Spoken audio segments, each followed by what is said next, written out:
በባህሪዋ የወለደችው ማለት ድንግል ማርያም እግዚአብሔርን በመለኮቱ ሳይሆን የወለደችው በሰውነቱ ነው። ማለት ምን ማለት ነው? ሩቅ መለኮትን ብቻ የወለደች ሳይሆን መለኮትን በስጋ ተዋህዶ ነው የወለደችው።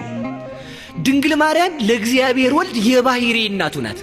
እንዴት ሊል ነው ሰውየው። እንግዲህ እንዴት ሲለኝ ጥያቄ የማቴዎስ ወንጌል ምዕራፍ 3 ላይ በዮርዳኖስ ሲጠመቅ ይህ ልጄ ነው ያለው ወይንስ እነዚህ ልጆቼ ናቸው ነው ያለው? ወይንስ በዚህ ላይ ያደረው ልጄ ነው ያለው?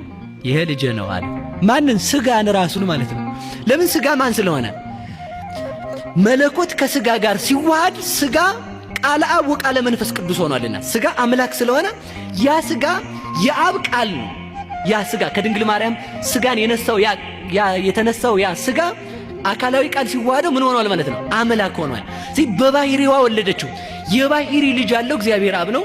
የባህሪ ልጅ ያላት ድንግል ማርያም ናት። ዘመን የማይ